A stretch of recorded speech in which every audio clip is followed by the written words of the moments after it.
Biden signs into law the $95 billion foreign aid package, including a bill that would force TikTok to divest from its Chinese parent company. House Speaker Mike Johnson is calling for Columbia University's president to resign. Johnson is expected to hold a press conference at the university this afternoon. We bring you the latest.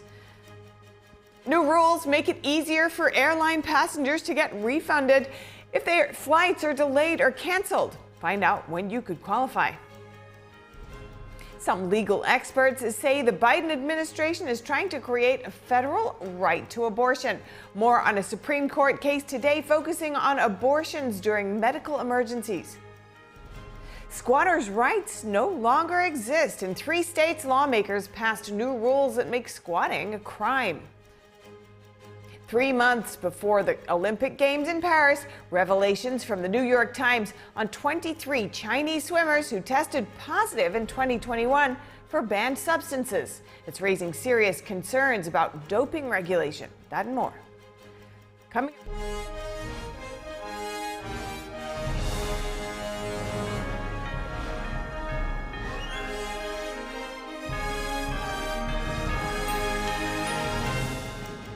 Welcome to NTD Newsroom. I'm Stephanie Cox. We have some breaking news. President Biden just signed into law the $95 billion foreign aid package that the Senate passed yesterday. Here's Biden commenting on the package. It's going to make America safer. It's going to make the world safer. And it continues America's leadership in the world, and everyone knows it. It gives vital support to America's partners, and so they can defend themselves against threats to their sovereignty and to the lives and freedom of their citizens. And it's an investment in our own security. Because when our allies are stronger, and I want to make this point again and again, when our allies are stronger, we are stronger. The bill includes $61 billion in aid to Ukraine, $26 billion for Israel, as well as $8 billion to Taiwan and other allies in the Indo-Pacific. There's also $1 billion in humanitarian aid to Gaza. And Biden also signed a separate bill for TikTok tied to the foreign aid package. It requires TikTok to cut its ties with its Chinese parent company over the next 9 months to a year. Otherwise, the app will be banned in the U.S. Biden has pressed lawmakers for 6 months to approve more funding for Ukraine. He said the flow of weapons to Ukraine would start in the next few hours. And continuing now with the bill to provide aid to Ukraine, NTD's Daniel Monahan speaks with the Center for Security Policy's Stephen Bryan about what that means for its war with Russia. The sweeping bill provides over $60 billion in aid to Ukraine. But will that be enough to turn the tide in its war with Russia? Center for Security Policy expert Stephen Bryan discusses the current situation on the ground. The Russians are winning on the battlefield in Ukraine. They're beginning to roll up a number of Ukrainian military brigades. Some of the Ukrainian brigades have stopped fighting and refused to fight, in fact, 4 of them, to be precise. Bryan says only time will tell whether the new funds can bring Ukraine success, but the security strategy expert sees a serious problem with morale. I think they are running out of fighters and running out of people willing to fight. You have to make that distinction. I mean, people don't want to be in the war because they think it's a death sentence, and that has a huge effect in the country. That's not going to change. That's going to stay that way. It's the lack of belief in eventual victory and the pain and suffering that the people are experiencing, especially the military guys. The number of military casualties is very high. The Russians say it's close to 500,000 Ukrainians have died in the war already. That's a lot. Bryan says the new influx of cash and weapons will have the effect of prolonging the war. Well, anytime you keep punching in more weapons, you're going to have a longer war. I mean, it's logical. Unless, of course, the Ukrainian army just collapses, which could happen. But it's assuming that the Ukrainians hang on, adding more weapons and more ammunition, more air defenses, more, all the stuff. More armor, for example, is going to give them some encouragement to continue. According to Bryan, there is now a race against time. The Russians have to pretty well wrap this thing up in the next 4 to 6 months if they're going to have success there, or otherwise they're going to be trapped in a very long conflict that I don't think they're willing to be trapped in. The security strategy expert says the fundamental issue with the conflict is that the West has to find a way to live with the Russians. As a practical matter, they're a huge nuclear power. They could be a threat to Europe. Europe is weak. NATO is weak. This is not a great time to challenge the Russians. Brian believes the way forward is diplomatic. The security strategy expert says the West should start trying to find a solution instead of banging its head against a wall. Daniel Monahan, NTD News. Pro-Palestine protests are ramping up on America's college campuses, sparked by the arrest of student protesters at Columbia University last week. Students, faculty, and supporters have set up tent encampments or blocked buildings at colleges and universities from California to New York. In a planned visit with Jewish students today at Columbia, House Speaker Mike Johnson is calling for the resignation of the university's president, calling him a very weak, inept leader. With the end of classes and graduation ceremonies fast approaching, college administrators are forced to alter operations and increase security. On Wednesday, Columbia University administrators say they're extending the deadline for pro-Palestine student protesters to remove the encampments in an area that's used for upcoming graduation exercises. Columbia's president, Manoush Shafiq, says she understands the conflict is morally depressing. She adds, "We cannot have one group dictate terms and attempt to disrupt important milestones like graduation to advance their point of view." At the University of Southern California, administrators there canceled a planned speech by the school's Muslim valedictorian and then cut all of its outside commencement speakers. The University of Michigan is informing students of the rules for upcoming graduation ceremonies. Banners and flags are not allowed. Protests are fine in designated areas away from commencement ceremonies. Student protesters have also been arrested at Yale and MIT. The college campus protests have increased since the start of the Hamas-Israel war last October. The pro-Palestine protesters want the nation's colleges and universities to divest all financial interest and other support to Israel. University leaders are wrestling with balancing campus safety with free speech rights amid intense student debate and protests. This is Dave Martin for NTD News. For more on this, we are going now to NTD News contributor Mike Leon. He's the Policy and Strategy Director of the Free and Equal Elections Foundation and host of the news commentary podcast, Can We Please Talk? Mike, great to see you. Columbia University has suspended all in-person classes for the rest of the semester due to concerns over student safety. Why do you think Columbia is allowing this disruptive encampment to remain in place instead of prioritizing protecting the learning environment of its students? Hey, Steph, good to see you first and foremost. This is happening even as you and I are talking right now. University of Texas, USC is having this ongoing issue. There's protests that are popping up. I think Columbia made the decision and the president has met with, administration there because the semester's winding down. We're already into late April, graduation's happening in May. And, there are certain rights associated with what you can do and can't do on a campus. The ACLU does a great job. You can go to aclu.org to find out what are some of your rights and are they protected in terms of free speech and whether or not it violates, the code of conduct at these universities. So I think Columbia is making the strategic move right now of saying, look, this has been an issue. I agree with you, Steph. Like, we should put higher learning and prioritizing getting kids to be able to, move around the campus freely, and everybody should be able to peacefully have the ability to go to class and not feel unsafe. And for the Jewish students that are feel unsafe, I feel truly sorry for them. For ones like at my alma mater, Rutgers University, that have been victims of Islamophobia, I feel sorry for them as well. We should keep our campuses safe for our kids.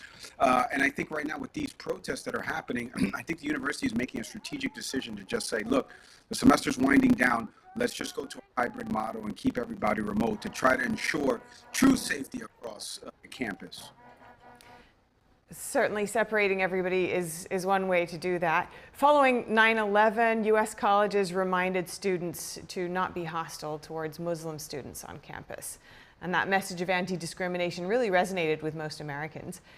But many Jewish students today are feeling unsafe on US campuses, as we've all just seen, and they feel that the schools aren't sticking up for or protecting them. What's the reason for that, would you think? Well, I mean, it's such a tricky question because, you know, I was a student during 9/11 at Rutgers in my time. I graduated in '04, so I was on the campus.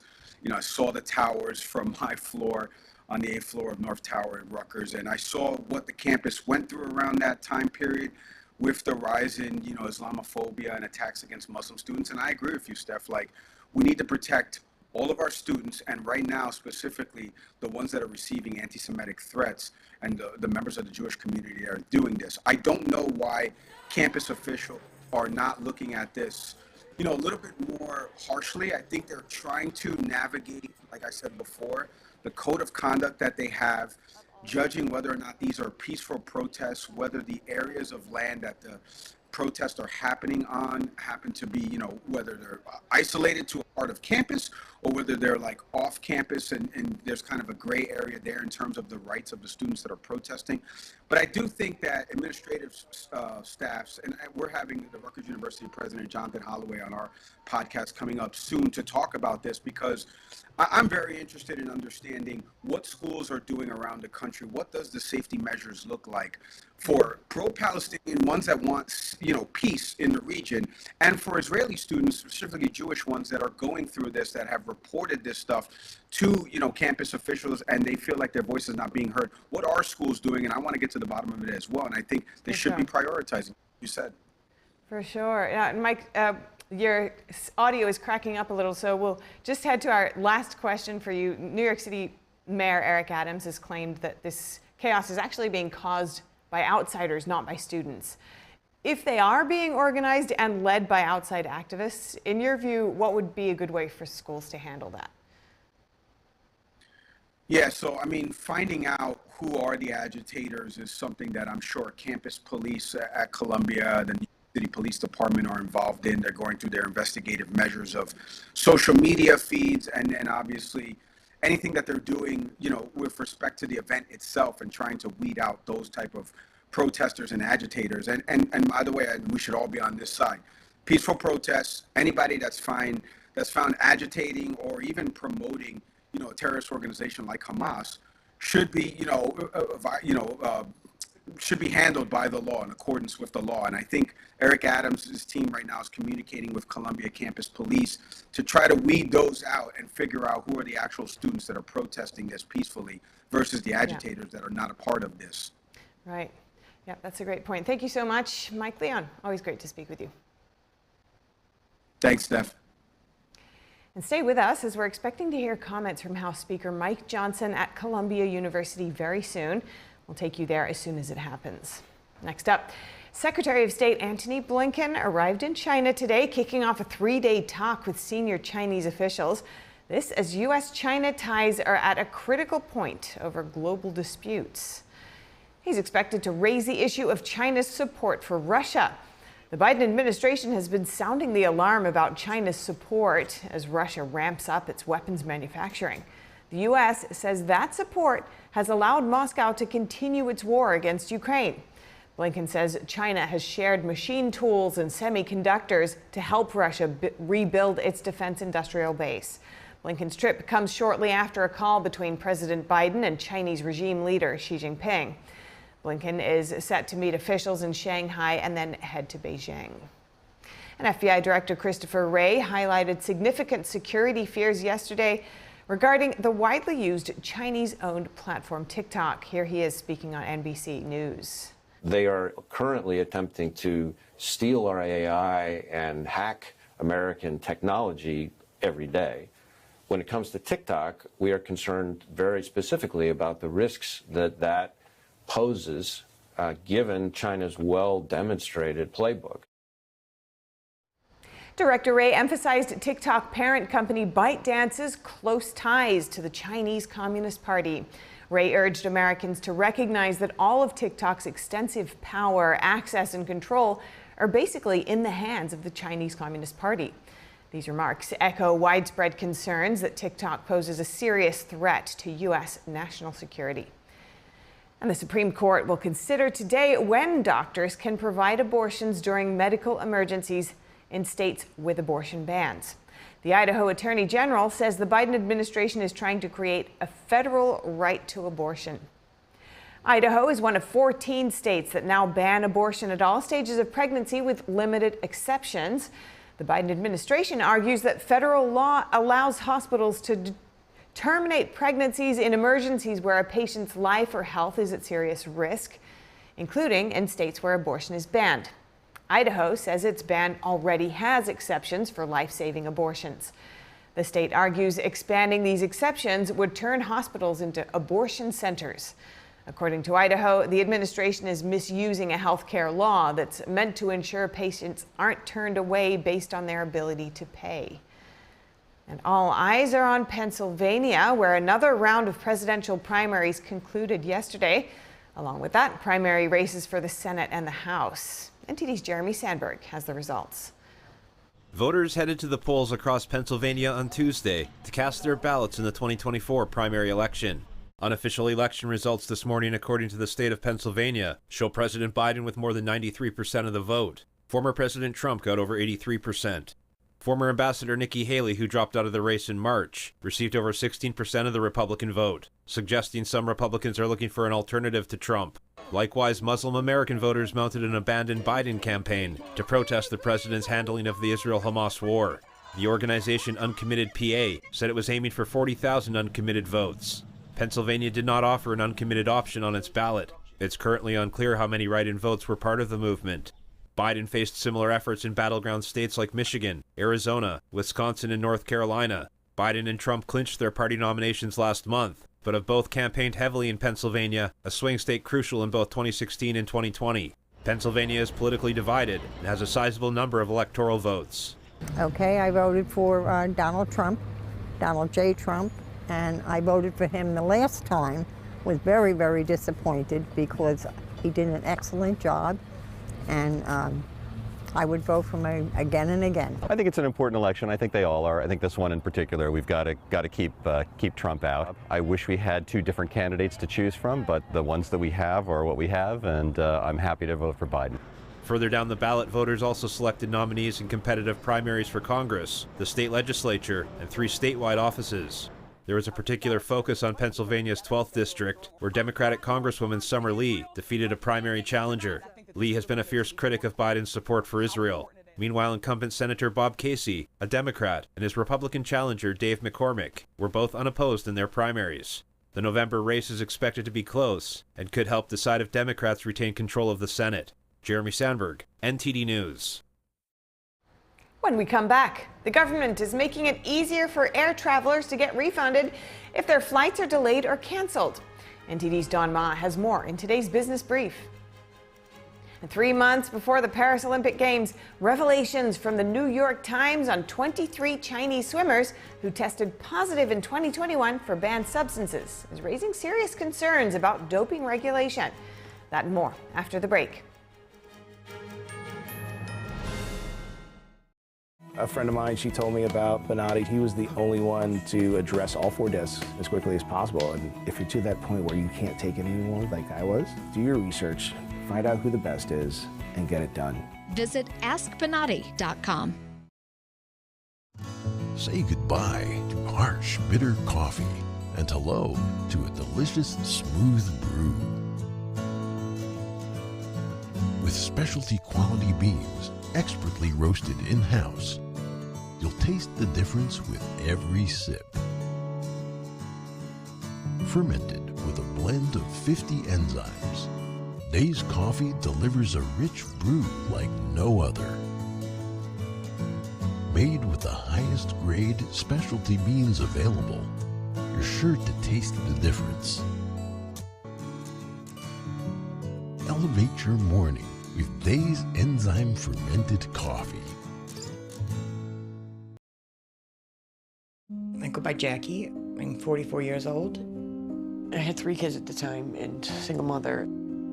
I was working 60 hours a week. Still couldn't pay the bills. Skipped meals so that they could eat. It's been hard because one thing falls into place, 10 things fall out of place. I just can't do this alone and make it work. 1 in 5 children face hunger in America, and food costs are rising. But everyone needs nourishing food to thrive, and they can when we work together so our neighbors can feed their families. Call or go online right now to join Feeding America with your gift of just $19 a month, only 63 cents a day.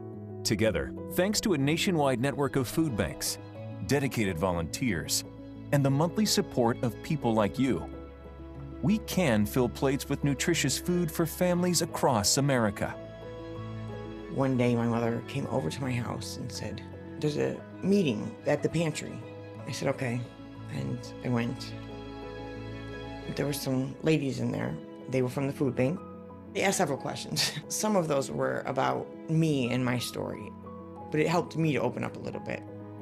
We're getting closer to the day when no one in America faces hunger, but we can't do it without you.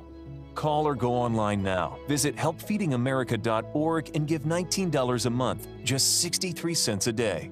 98% of donations go directly to help millions of people facing hunger, from coast to coast and in your own community. And when you give by credit card, we'll send you this exclusive canvas grocery bag to show you are a part of a movement of supporters working together to help end hunger. I have people that I can trust. I have hope. Please call now or make your monthly donation at helpfeedingamerica.org. Working together, we can end hunger in America.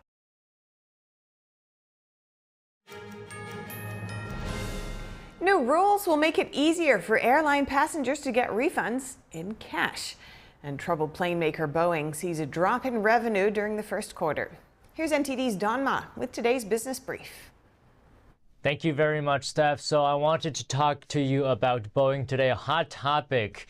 It reported its first quarterly revenue drop in 7 quarters. But it appears that this U.S. plane maker is still beating Wall Street expectations, but they were lowered after a January mid-air blowout of a cabin door prompted it to slow down production of its strongest selling jets. Now, Boeing said its first quarter cash burn was at around $3.9 billion. And this number is actually better than average analyst expectations of cash burn. So in March, Boeing indicated it would use between $4 billion and $4.5 billion due to a crisis following the January 5th incident involving a nearly new 737 MAX 9 jet. And by the way, the company's shares have sunk 35% this year. All right, moving on from that, new federal rules are saying air travelers deserve cash refunds, not just vouchers or travel credits when flights are delayed or canceled. Passengers will receive automatic cash refunds if a domestic flight is delayed by more than 3 hours, and the same applies to international flights that are more than 6 hours behind schedule. Airlines are also required to provide information upfront about fees for baggage and changing flights. These rules here were announced by the Transportation Department today. Many airlines have done away with change fees and disclosed all related costs on their websites, but Transportation Secretary Pete Buttigieg believes more transparency with airlines and websites would make it easier for travelers to shop around. He says ultimately the rule changes could save air travelers millions every year. The new rules also would require a refund of any baggage fees for bags that arrive more than 12 hours late. And that's all I wanted to talk to you about today, Steph. Back to you. All right, great. Thanks, Don. Next up, the U.S. Anti-Doping Agency on Monday demanded an investigation into the World Anti-Doping Agency's handling of 23 positive test results from Chinese swimmers. This follows an investigation by the New York Times showing the athletes used a banned drug, 6 of whom won medals in 2021. NTD's France correspondent David Vives speaks with an anti-doping expert. 3 months ahead Paris Olympic Games, recent revelations from the New York Times are sparking outrage at the United States Anti-Doping Agency. At the center of the storm is the World Anti-Doping Agency, which decided not to pursue sanctions against 23 Chinese swimmers who tested positive for trimetazidine, or TMZ, 6 months ahead of the Tokyo Olympics in 2021. The agency relied on explanations from the Chinese anti-doping agency that the athletes were inadvertently exposed to TMZ due to contamination in a hotel where they were staying. French doping expert Jean-Pierre de Mondenard, who has worked in the field for 50 years, said contamination is impossible. It took 3 months for China Anti-Doping Agency to come up with the story of the contamination. 3 months just to realize it. But when you know trimetazidine, you can't see how it arrives at your home by chance, or float like a powder somewhere, or ventilate in a ventilation system. No, it's not possible. China's 30-member swimming team won 6 medals at the Tokyo Games, including 3 golds.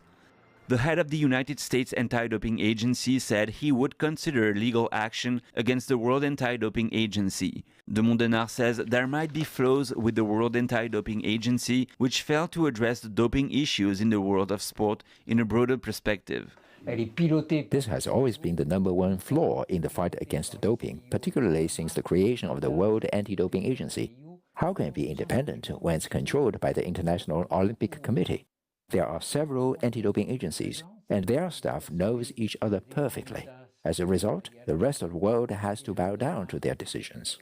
Trimetazidine, usually prescribed to prevent angina attacks, is also banned in the US, even for medical usage. De Mondenard says there is no proof or supported study showing what exactly TMZ does as doping agent, although it marks a will to cheat for those who take it. Trimetazidine has never been shown to be effective in sports, since there have never been any studies to determine whether it improves athletic performance. The New York Times also reported on Monday that the White House was calling for an inquiry into the Chinese swimmers. David Vives, NTD News, Paris.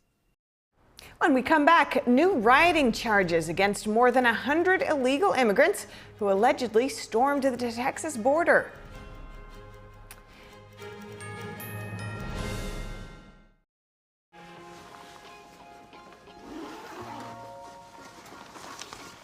How'd it happen? She showed up dead on arrival. This never gets easier. It does when you call CarShield before your car breaks down. Look at these prices. The camshaft, transmission, engine. Don't people know? A plan through CarShield could protect up to 5,000 parts and systems. You hate to see it. An out-of-warranty car is going to break down eventually. Right, which is why they need a plan through CarShield. Those expensive repair bills get paid and at the mechanic of their choice.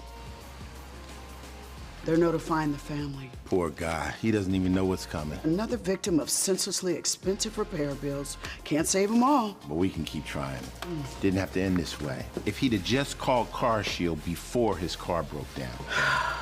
Exactly. Protect yourself from the unprecedented rise in cost for parts and repairs.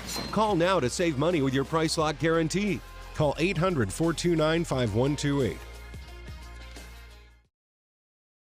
How many times have you tried to clean a stubborn mess but end up with no success? What you need is the all-new waterproof Ruby Horsepower, the new cordless and rechargeable power scrubber that cleans faster and easier, guaranteed. Watch, baked on oven grease is no match. It easily blasts away dirt and grime in no time. The power comes from our rotating brushes spinning at 350 RPM. The incredible torque fights calcium, soap, mildew, mold, and more. Forget harsh chemicals. With just plain water, Horsepower can clean bathroom tiles and tubs back to their original shine and luster. It's a game changer in the kitchen, where it busts through caked-on crud. Take it outside and tackle tough tasks with ease. How strong is Horsepower? We took this distressed 100-year-old antique and restored it to like new with Horsepower. Amazing! Get your Ruby Horsepower scrubber today with bonus scouring sponge for just $39.99. Save on buying batteries. It's powered with the latest rechargeable technology. But wait, you'll also get this stainless steel brush to make range hoods and gas stoves look brand new again. Yours free. And we're not done. You'll get this Smart Flex cone brush that fits perfectly into corners, tiny crevices on toilets and tiles, or hard to reach shower door rails. Yours yours free. And to top it off, we'll include this microfiber cloth to clean delicate surfaces and polish cars sparkling clean. It's also free. Great news! Horsepower is now in stock and ready to ship. But due to high demand, there is a strict limit of 2 per order. Order now. Call 1-800-709-9286. That's 1-800-709-9286. Or visit horsepowerscrubber.com. So call 1-800-709-9286 now.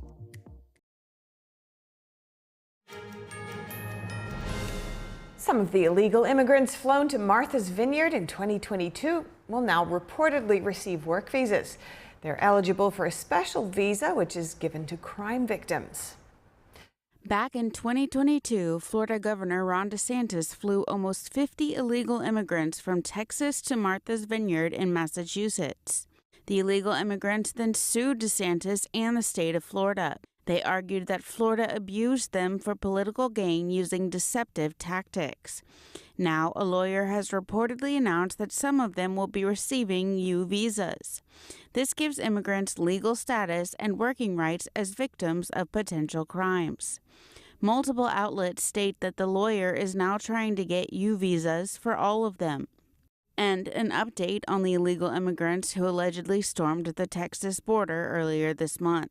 A Texas grand jury on Tuesday indicted more than 140 migrants on misdemeanor rioting charges. That's for an alleged mass attempt to breach the U.S.-Mexico border. This comes just a day after a county judge threw the case out. Virginia Gibson, NTD News. And another state is taking action on the issue of squatters. Georgia lawmakers have passed a bill that makes squatting a crime in the Peach State. Today, Georgia Governor Brian Kemp is signing the Georgia Squatter Reform Act. The new law lets property owners go after squatters for damages and speeds up the eviction process. It takes effect immediately. Kemp said this is insanity that people just think that they can come in and take over somebody's home. Legislators in Florida and New York recently passed similar measures as a way to make it easier for property owners to go after squatters. The campus protests are prompting contrasting reactions from Trump and Biden. And today, House Speaker Mike Johnson making a new call for Columbia University's president to resign. Joining us now live is NTD's White House correspondent Iris Tao, who's now on Columbia's campus. Hello, Iris. What's the latest there today? Good afternoon to both of you. So we are right now waiting in front of Columbia's library for House Speaker Johnson's press conference slated for 3:45 p.m. Eastern Time. He's going to also meet with Jewish students on campus who have said that they feel fearful being on campus. And he will also call for Columbia University's president to resign, saying that she's been too weak in protecting Jewish students. Here's what he said in a radio interview this morning. Watch. It's unconscionable. This President Shafiq is shown to be a very weak, inept leader. They cannot even guarantee the safety of Jewish students. They're expected to run for their lives and stay home from class. It's maddening. Speaker Johnson, all 10 Republican lawmakers from New York, as well as Democratic Senator John Fetterman, have also called for the Columbia president to resign. Meanwhile, if she does, she would be the third major university president to step down amid anti-Semitism on college campuses. Meanwhile, on Tuesday, Columbia announced that it's now shifting all classes to either virtual or remote because of safety concerns on campus, and that's prompting criticism from politicians, including former President Trump. Watch. What's going on with the colleges and where they're closing Columbia now? I mean, it's just crazy. Columbia should gain a little strength, a little courage, and keep their school open. It's crazy because that means the other side wins. And while former President Trump calls these protests a disgrace, President Biden on Monday said that he condemns anti-Semitic protests on campus, but also condemns those who, quote, do not understand what's going on with the Palestinians. President Biden will be here in New York City on Friday as well, but the White House told CNN that it has no plans of every year, Falun Dafa practitioners hold big rallies. Yeah, Iris, I mean, the ongoing protests are now at the center of political discussions, but how has Israel responded to these student protests on American campuses? Right, so the Israeli Prime Minister Benjamin Netanyahu today posted a video on X saying that these protesters are anti-Semitic mobs. Here's what he said. Watch. What's happening on America's college campuses is horrific. Anti-Semitic mobs have taken over leading universities. It has to be condemned and condemned unequivocally. But that's not what happened. The response of several university presidents was shameful. And Prime Minister Netanyahu also spoke about leaders, both local and federal leaders, for thanking them for speaking out against these protests. But he added that there needs to be more and stronger condemnation. Back to you both. All right, thank you so much, Iris. And we'll soon hear from Speaker Johnson in Columbia University, so stay tuned for that. Now looking abroad, the Conservative Political Action Conference, or CPAC, will kick off tomorrow in Hungary. NTD's Luis Martinez is in Budapest with more on the event. During the next 3 days, over 3,000 conservatives will gather here in Budapest for the third year in a row to celebrate the Conservative Political Action Conference in Hungary. Over 80 speakers, among them 7 prime ministers and 3 members of the Israeli war cabinet of Benjamin Netanyahu, will speak with foreign delegations to share common grounds and common challenges that conservatives face worldwide. You know, there are, in some of the details, there are differences, but I do think when you're looking at the major policies, for example, on gender ideology, on immigration, which is securing the border for national security purposes, you know, on economic prosperity, those you can find common ground. European conservatives have their eyes set on the June elections. From June 6th through June 9th, the European Union will hold parliamentary elections that will determine the next composition of the EU Parliament. But the Ukraine war is also center stage. I spoke with Matt Schlapp, the chairman of the American Conservative Union, and this is what he had to say about the Ukraine war.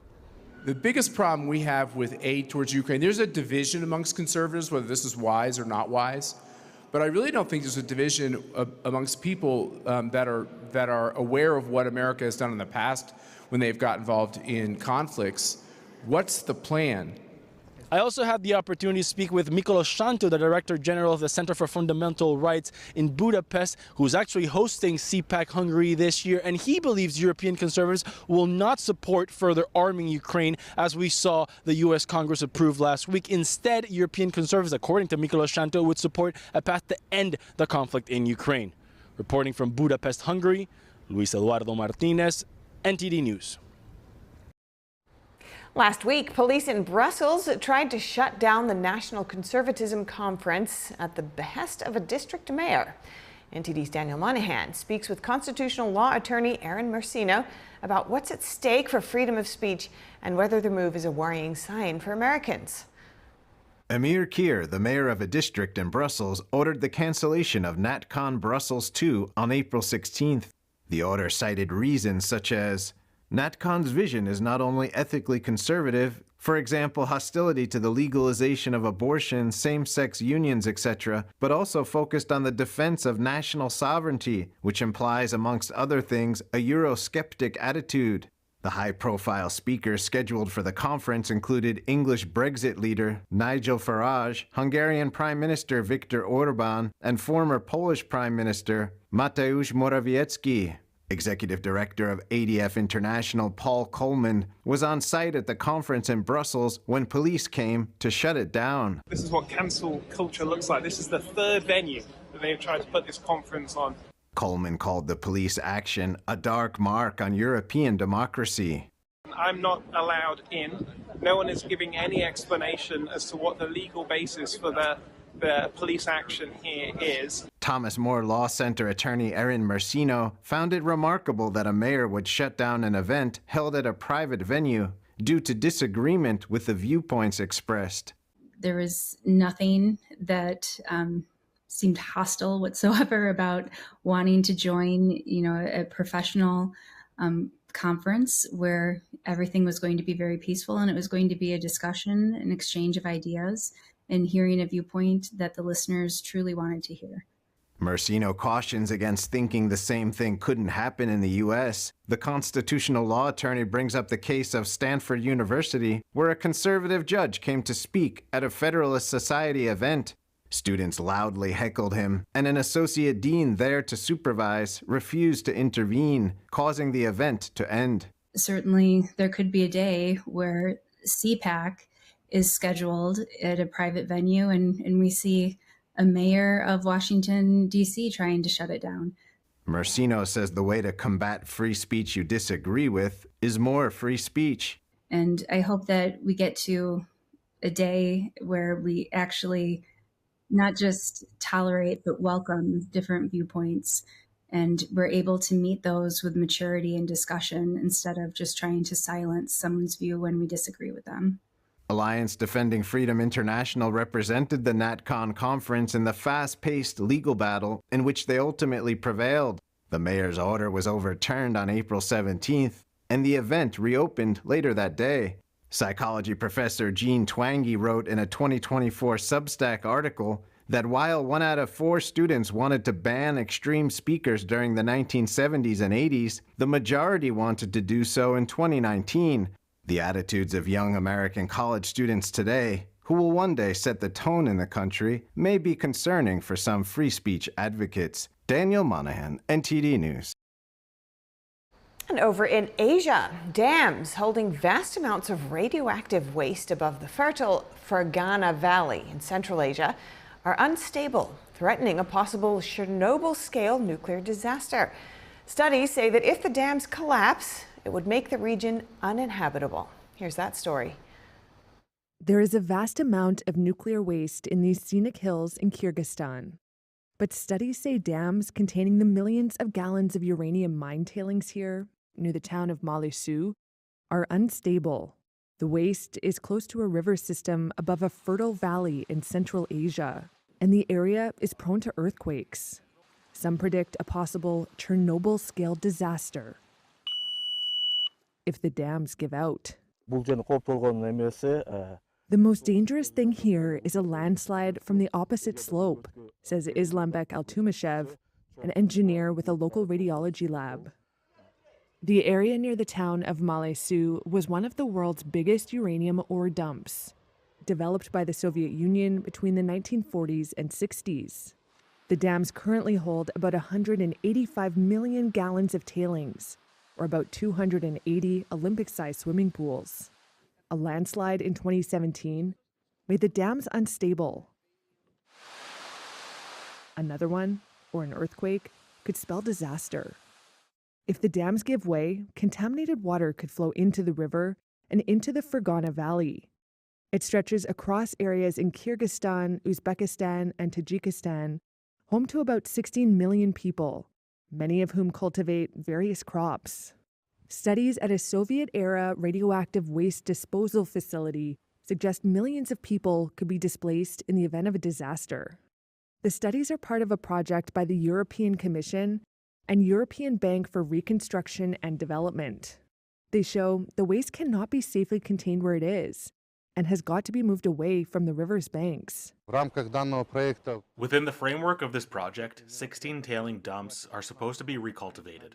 4 of the tailing dumps are going to be moved to safe locations. It could cost over $26 million to move the waste from 2 unsafe locations to one further away from the river.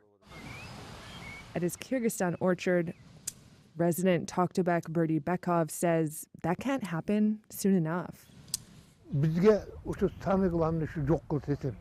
most important thing is for us to get rid of the tailing dump, the one over the corner. It is dangerous, without any doubt, he says. Next, a high-profile repatriation of artifacts in the UK. 4 Aboriginal spears brought to the country by Captain James Cook more than 250 years ago were returned to the Australian Indigenous community. Take a look at the ceremony held at Cambridge University. 4 spears taken from an Aboriginal community by a British explorer over 250 years ago were returned on Tuesday. The University of Cambridge handed them over in a ceremony to descendants of the Indigenous community in Australia, which crafted them. It marks the latest high-profile repatriation of artefacts. The 4 spears are all that remain of the roughly 40 which James Cook and his team took from the Gweagal people on their arrival in Australia in 1770. They became the first known Europeans to reach the country's east coast. The Guigal people's multi-pronged wooden spears were given to the university's Trinity College in 1771. Instead of conflict, we have a partnership, and instead of a misunderstanding, we have a shared vision. Today, we have an opportunity to celebrate these spears and what they represent for us, Australia, and the whole world. The return comes 7 years after an initial request was refused, partly over concerns about housing and conserving the spears. Indigenous people around the globe have battled to recover works pillaged by explorers and colonisers. In recent years, some have finally received treasures back, including Nigeria receiving the Benin bronzes, as Western institutions grapple with the cultural legacies of empire. 5 new airport employees are roaming the terminals at one of the world's busiest transportation hubs.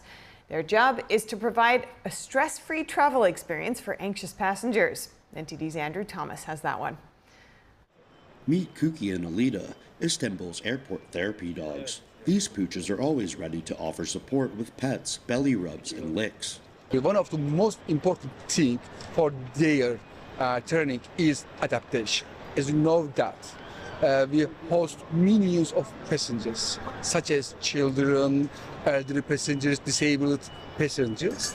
The airport's new pilot project aims to ease stress and anxiety among travelers. That means a need for well-adjusted dogs. We have to ensure that they non-reacted to other this environment. For instance, noise, for instance, movement, or for instance, children. We have to ensure that they are safe. All 4-legged members of the program are therapy dogs. Bizimle çalışan 5 köpeğimiz var. We have 5 dogs working with us, and they've gone through a training process. When we chose our dogs, we did not discriminate based on criteria like looks or breed. What's important to us is that they have successfully completed their certification training. They walk around the airport led by their handlers, who are also responsible for their care. Kuki is team captain. The Italian retriever breed works hard to please. Kuki ile özel bir ilişkimiz var. Kuki and I have a special relationship. We're friends. Above all, we're father and son. We're brothers. We're colleagues. We're constantly communicating. If possible, I wouldn't let him out of my sight 24/7. He's a best friend who I'd like to have live with me all the time. Kuki is smart. He always wants to be loved by people. The dogs work during peak travel hours from 10 a.m. to 4 p.m. Kuki's teammate Alida is a border collie. Gerçekten çok talep görüyoruz. We see a lot of demand for the dogs. We are always surrounded by people who are constantly petting her. And they relax and are surprised to see this concept in Turkey. This makes us very happy. Airport officials say they already have plans to expand the pilot project following initial feedback from travelers. Andrew Thomas, NTD News.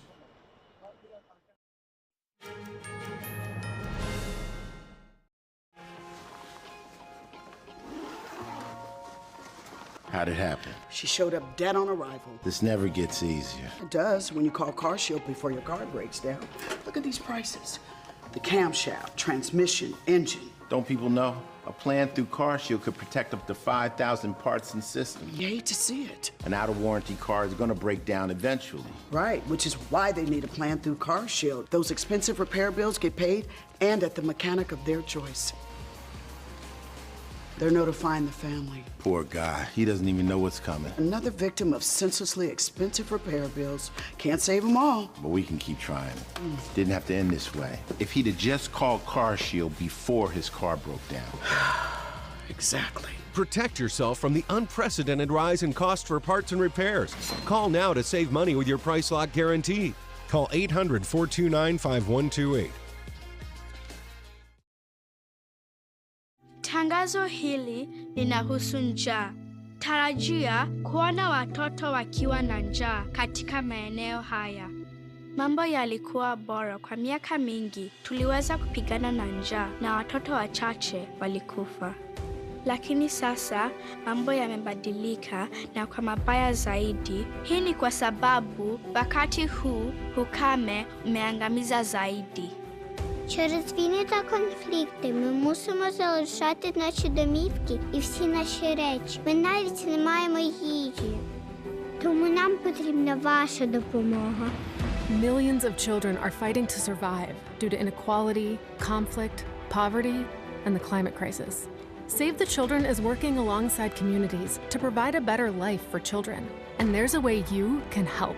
Please call or go online to give just $10 a month, only 33 cents a day. We urgently need 1,000 new monthly donors in the next 30 days to help the children we support around the world. You can help provide food, medicine, care, and protection, plus so much more that a child needs, by calling right now and giving just $10 a month. Ви можете допомогти голодуючим родинам вижити. All we need are 1,000 monthly donors in the next 30 days. Please call or go online now with your monthly gift of just $10. Thanks to generous government grants, every dollar you give can have up to 10 times the impact. And when you call with your credit card, we will send you this Save the Children tote bag as a thank you for your support. Toto kote duniani потребують вашої допомоги. Your small monthly donation of just $10 could be the reason a child in crisis survives. Please call or go online to hungerstopsnow.org to help save lives today.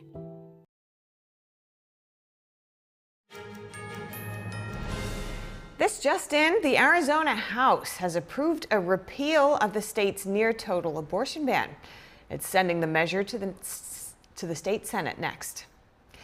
And next up, we have more updates on the conflict in the Middle East. Israel is reporting significant progress in its fight against the Hezbollah terrorist group. Israel's defense minister said today that Israel has killed half of Hezbollah's commanders in southern Lebanon. He said the operational results are very impressive. Earlier today, the Israeli military said fighter jets and artillery hit 40 targets linked to Hezbollah terrorists in southern Lebanon. And inside Gaza, Palestinian authorities say more bodies have been discovered at a mass grave at a hospital. Officials said today they recovered 20 more bodies from the Nasser medical complex in the southern city of Khan Yunis. This came after the Israeli military withdrew from the hospital earlier this year. The military denies it buried Palestinian bodies at the hospital complex. And House Speaker Mike Johnson will soon have a press conference at Columbia University in New York City. He just had a meeting with the Jewish students there. So let's take a look at what we can see happening there now.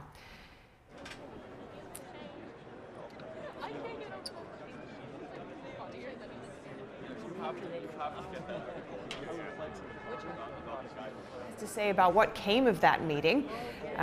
Of course, tensions have been rising across multiple Ivy League universities across the country, but certainly Columbia University has been a flashpoint for these tensions.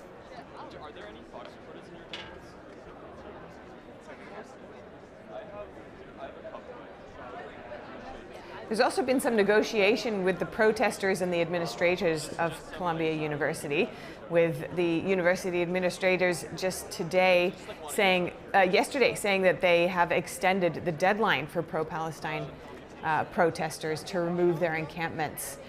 And of course, classes at the moment are hybrid or online, and some of them are in person, but many Jewish students at these campuses are feeling so threatened that they say they don't want to attend in person. They don't feel safe. So that's the reason for that.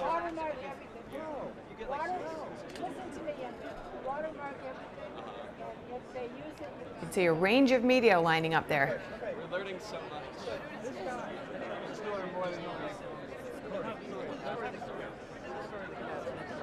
And of course, this all calls into question the question of free speech versus movement, freedom of movement and freedom of belief.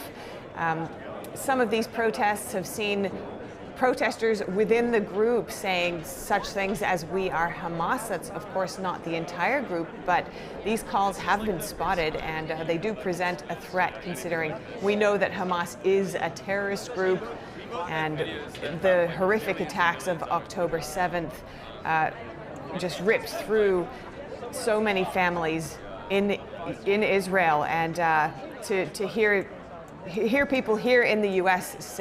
aligning themselves with Hamas could be considered quite the threat.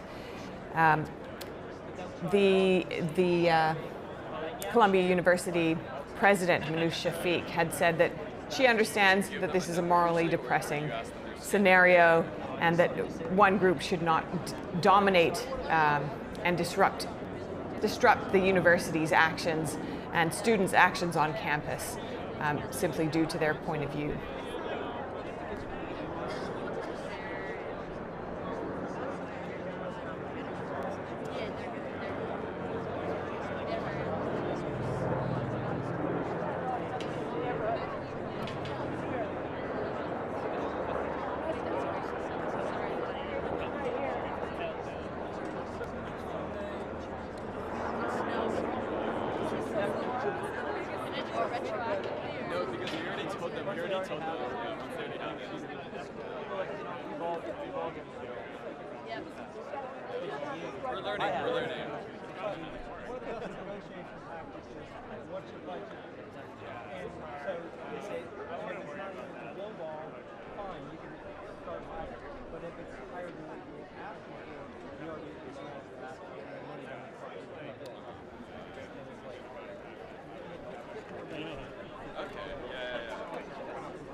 Because both of us are like, we normally just write, but we've just been taking stuff on our phones. So we haven't been thinking about that at all. I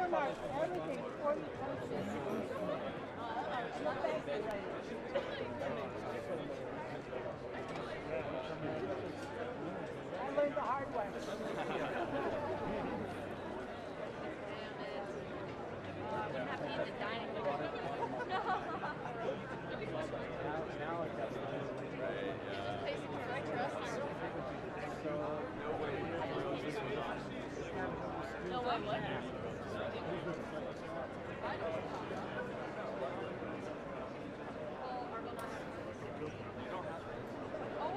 So a lot of the tensions on this campus have related to the encampments and the protests that have provided this scenario to be ongoing. We know that police first tried to clear the encampments last week when they arrested more than 100 protesters, but that move seemed to have backfired. It almost built up more resistance to the police and more people joining the protests and also across the country in similar protests at universities. And those protesters at Columbia also regrouped. But negotiations with the university have continued. As I mentioned earlier, they've been extended to, the new deadline is midnight tomorrow night. The school have said that the progress was made and through negotiations so far. The New York Ivy League University actually said that student protesters had committed to dismantling and removing a significant number of tents at their university.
As we wait for the speaker to arrive, we're going to take a look at various other similar events taking place in other universities across the country. The University of Southern California in Los Angeles has had some action on this front. We've got the University of Texas at Austin. That's the state's flagship public university. That's seen police arrests there, several protesters who were arrested recently in regards to these protests, and of course also in Ohio State University. So this seems to be spreading far beyond where it originally started.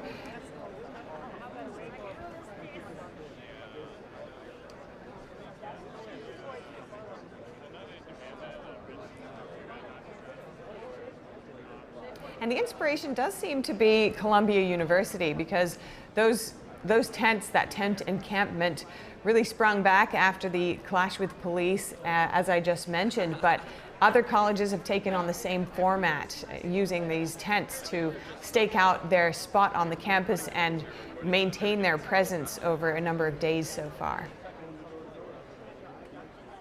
Like all of this? No. Media reports show that there have even been arrests at Yale and New York University earlier this week. Anti-Semitism there. We didn't think it'd last a full week.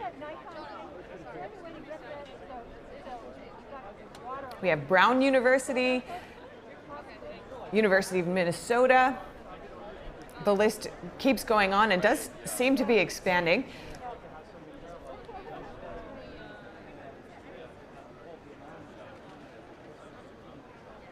There was days when we realized that after a day we realized that this is like going to be a big thing.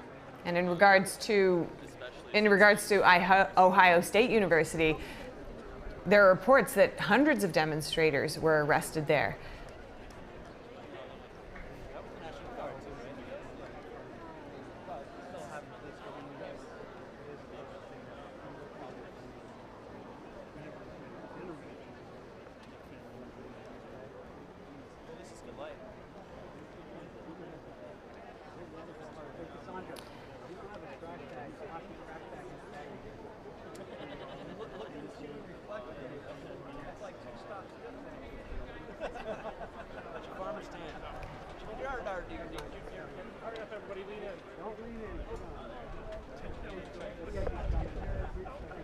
So a big question here is, how far should universities go to ensure the safety of their students on campus, with so many Jewish students feeling threatened and saying that they feel threatened? It looks like the speaker may be nearing the podium, keeping our eye on this. We're blocking our shots. Lean to the right. Here he comes, House Speaker Mike Johnson. Boo.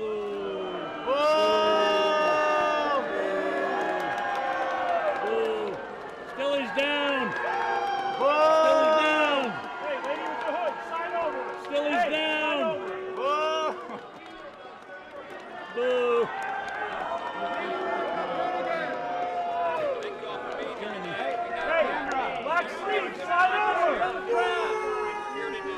America's preeminent academic institutions on a very important day and a very important time. Throughout history, Columbia students have contributed to the great storybook of America's life and thought. Visionary American leaders like Alexander Hamilton and John Jay and the Jewish leader Gershom Shashis knew the self-evident truth that was at the heart of this country and once at the heart of this university, and that is that we are endowed by our Creator with certain inalienable rights. They should not be infringed. The founders and the great leaders who had come through this institution in the past believed in religious liberty. They believed in democracy. They believed in morality and virtue and the dignity of every human person. They believed in the free exchange of ideas, and they detested mob rule. We are standing here right now on the steps of the Low Library. In this very building right behind us, Columbia University once awarded Winston Churchill an honorary degree, and it was Churchill who said, "It is manifestly right that Jews should have a national home where they may be reunited." We believe in that principle. And today I'm here to proclaim to all those who gnash their teeth and demand to wipe the state of Israel off the map and attack our innocent Jewish students this simple truth: neither Israel nor these Jewish students on this campus will ever stand alone. Today, Hamas issued an endorsement statement of the protesters on this campus. They called them the future leaders of America. It is detestable. All of this has to be said because the cherished traditions of this university are being overtaken right now by radical and extreme ideologies. They place a target on the backs of Jewish students in the United States and here on this campus. A growing number of students have chanted in support of terrorists. They have chased down Jewish students. They have mocked them and reviled them. They have shouted racial epithets. They have screamed at those who bear the Star of David. Enjoy your free speech. They've told Jewish students who wear the Star of David to leave the country. And shamefully, some professors and faculty have joined the mobs. Things have gotten so out of control that the schools canceled in-person classes, and now they've come up with this hybrid model where they will discriminate against Jewish students. They are not allowed to come to class anymore for fear of their lives, and it's detestable. As Columbia has allowed these lawless agitators and radicals to take over, the virus of anti-Semitism has spread across other campuses. By some counts, as many as 200 universities have a similar form of protest right now. At Yale, a Jewish student was stabbed in the eye with a Palestinian flag, and 45 students were arrested. At NYU, pro-Hamas protesters were shouting from the river to the sea. Anti-Israel encampments are popping up at universities all across this country. The madness has to stop. The madness has to stop. We just left a meeting with students, Jewish students, who told us of the heinous acts of bigotry that they have experienced simply because of their faith. Their bravery is inspiring, much more inspiring than some of the activities we're seeing here. And they should never have to confront such hate on an American college campus. It's such a revered institution. Anti-Semitism has been growing in America, and it's clear why. Powerful people have refused to condemn it, and some have even peddled it themselves. From university professors to public officials, people in positions of authority have denied the horrific facts of September 11, 2001, the attacks on the United States that happened right here in New York City, and they've attempted to excuse or to ignore the barbaric attack of Hamas in Israel on October 7, 2023, where Israeli women and children were savagely raped and murdered, and infants were cooked in ovens. Crowds of radical activists have chanted death to America and on our own streets in this country, and sub-public officials have refused to condemn them. Others have openly defended these acts on campus, and the harassing and the intimidation and the threatening of innocent Jewish students simply because of who they are. They've called that peaceful protest, and some have even gone as far as calling for the state of Israel to be eliminated. These are words we expect from Ayatollahs in Iran, not American lawmakers and not American students. And unsurprisingly, it has given way to threats and violence in a generation of students who feel safe in their own classrooms, who don't feel safe in their own classrooms, or where they live or where they worship. Let me say this very simply. No American of any color or creed should ever have to live under those kinds of threats. That is not who we are in this country. Sadly, Columbia's administrators have chosen to let the threats, the fear, and the intimidation of the mob rule, to overtake American principles like free speech and the free exchange of ideas and the free exercise of religion. They have co-opted First Amendment arguments to protect genocide and to elevate the voices of anti-Semitism. They have proven themselves to be incapable of achieving their basic responsibility, which is keeping students safe. We just can't allow this kind of hatred and anti-Semitism to flourish on our campuses, and it must be stopped in its tracks. Those who are perpetrating this violence should be arrested. And I'm here today joining my colleagues and calling on President Shafiq to resign if she cannot immediately bring order to this chaos. As Speaker of the House, I am committing today that the Congress will not be silent as Jewish students are expected to run for their lives and stay home from their classes hiding in fear. In the House of Representatives, we've already acted to address anti-Semitism on campuses. We have passed a number of statutes to address this matter, and we call upon the U.S. Senate to act upon our legislation. I have a couple of my colleagues here that I'd like to share a few words. I'll turn it over first to the chair of the House Education and Workforce Commission, Virginia Fox, Congresswoman Virginia Fox, North Carolina. Virginia? Thanks, Mr. Speaker. Columbia University is in a free fall. Following the explosion of this anti-Semitism, the Education and Workforce Committee started investigating. So far, the committee has uncovered key failures in the administration's response to the anti-Semitic attacks and displays embroiling this campus. First, President Shafiq presented false testimony to the committee regarding the removal of Professor Joseph Basad. No action was taken. In addition, the administration has suspended 2 Jewish students for a made-up chemical attack. So I have a message, President Shafiq, and a message for you all too. The inmates are running the asylum. That's right. Take back control of this once great institution. You took action last week. It's time to act again. If not, the committee will pursue every possible avenue to create a safe learning environment for Jewish students. I yield back. Next is Congresswoman Nicole Malliotakis from here in New York. Welcome to New York City. Yes, indeed. Well, thank you very much for coming today. I'm so happy to welcome the Speaker to New York City, and we appreciate his leadership in coming here to condemn the anti-Semitism that has been allowed to fester on this campus. We just met with a group of students who told us that not only have they been bullied, but they've been, many of them, assaulted. They have been spat on. They have had to walk the halls of this campus to see swastikas painted. These are clear examples of anti-Semitism, and it's shocking to see that it's happening in the most diverse and welcoming city in America. It is truly outrageous, and it's clear that the president of this university cannot control the campus.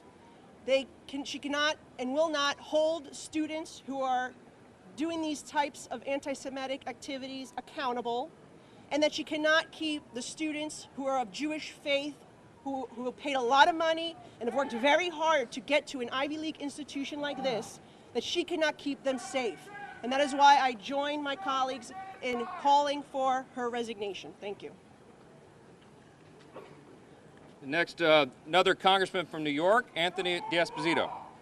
Well, thank you, Mr. Speaker. If you are a protester on this campus and you are proud that you've been endorsed by Hamas, you are part of the problem. When you cheer on the fact that you enjoy Hamas and Hezbollah, you are yourself part of the problem. Mr. Speaker, I am proud to join with you here today in calling for the immediate resignation of the President of Columbia. She has failed her duty. She is not keeping students safe.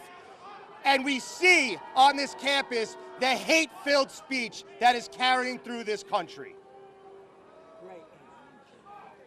Another New York congressman, Mike Lawler. Well, thank you, Mr. Speaker, for being here in New York. I want Palestinians to be free, too, from their oppressor, Hamas. And every single one of you students that support Hamas are an absolute abomination. It is shameful, shameful that you would support a terrorist organization that butchered and beheaded and burned innocent women, children, and babies. I went to Israel a month after the attack on October 7th, and I watched a 21-minute unedited video, raw footage of the attack. I watched exactly what Hamas did. And sadly here in America, we have students endorsing the butchering and brutality of a terrorist organization. If you want a ceasefire, the fastest way for a ceasefire to occur is for Hamas to surrender and to release the hostages. And if you can't call for that, you are a pathetic embarrassment to this institution and to students everywhere. It is time for President Shafiq to resign in disgrace. She has lost control of this campus. She has lost control of this institution. And after listening to her comments inside, it is clear that she has no intention of getting this university under control and ensuring the safety and well-being of every student. That is what is entitled to students attending this institution. If the students are not safe, if the institution will not act, Congress has a responsibility to do so, and we will. I want to thank my colleagues for sharing their thoughts here. I want to say this as well. At the start of the American Revolution, the doors of this institution, once known as King's College, were closed. When the war ended, the institution reopened and was renamed Columbia College.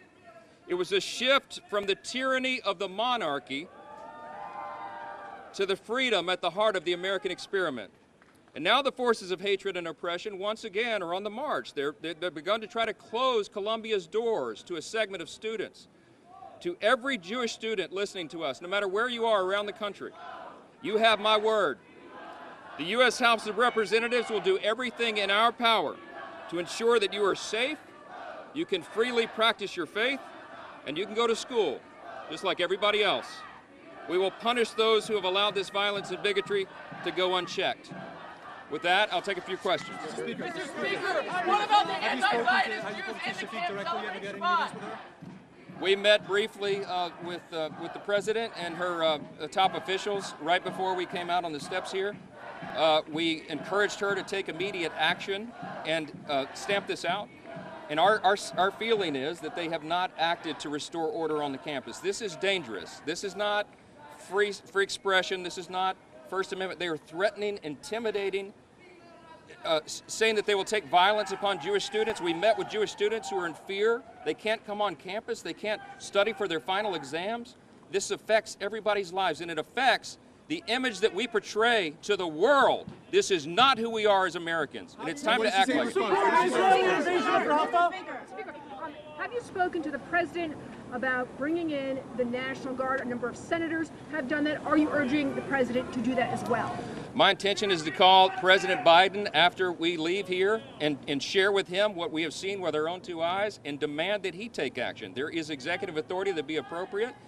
If this is not contained quickly, and if these threats and intimidation are not stopped, there is an appropriate time for the National Guard. We have to bring order to these campuses. We cannot allow this to happen around the country. We are better than this. We are better than this, and I'll ask the president to do that, and I'll tell him that very same thing. Speaker, what is the House going to do? So you've moved some things, you've done, what is your plan when you get back? The House has been investigating a number of these campuses. There is a nexus to federal funding. If these campuses cannot get control of this problem, they do not deserve taxpayer dollars. That's a very serious issue. You've seen our Education and Workforce Committee having oversight hearings. We have brought the presidents of these universities to Congress to testify under oath, and you've seen accountability begun there. There'll be much more of that. We'll continue to work on legislation to adjust this at the federal level. This Congress, and I genuinely believe there's bipartisan agreement on this, will stand for what is good and what is right. It does not matter who shouts in our faces. We're going to do what is right by America. We respect free speech. We respect diversity of ideas. But there is a way to do that in a lawful manner, and that's not what this is. Mr. Speaker, so there are students, some of the student organizers are part of a group called Jewish Voices for Peace. There are two students who held a press conference yesterday saying that they face more anti-Semitic attacks from Jewish students, from Israeli students, than from the group that is in the encampment. So how do you respond to the fact that they say I'm not sure who the aggressors are, but I will tell you that any of that is inappropriate. It's lawlessness. It's chaos. That is not who we are. We believe in the rule of law. That is one of the foundational principles of America, and it must be maintained. The college campus used to be the place for respectful debate, for the differences of opinion and the free marketplace of ideas to be discussed. That is not what is happening here. You're intimidating and shouting down people you disagree with. You cannot censor and silence viewpoints you disagree with. That is not American. You do not understand what it means to respect the First Amendment.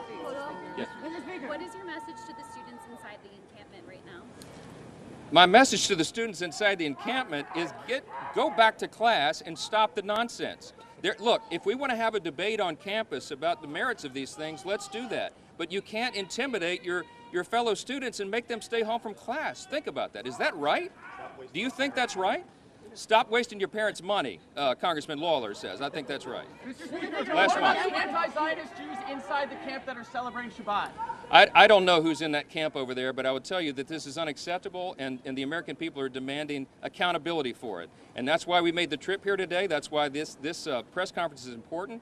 We want this administration and the administration of every university campus around the country to bring this to account and to bring this lawlessness to an end. And that's what we need to do. Thank you.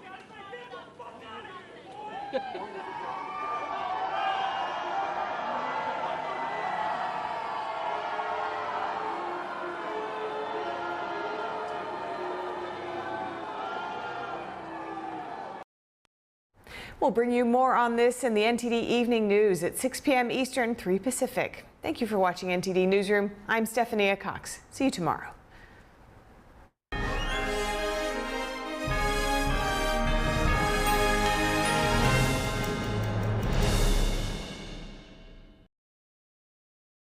I started having lumbar pain, and the pain was terrific. Called the number.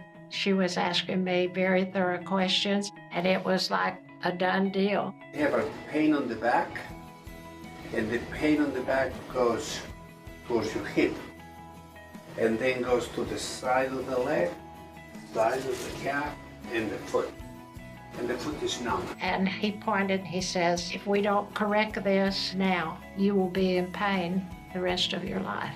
Carol was wheeled across the parking lot to the on-campus imaging center for updated MRIs. Immediately after that, left that building, got back over here. He was in there and had the results of that on the screen. We're gonna go clean this, this, this, and this. That is going to get you almost brand new, okay? All right, back to my active self. Yeah. No pain. No pain. No pain here. No. No pain here. No. No pain on the foot.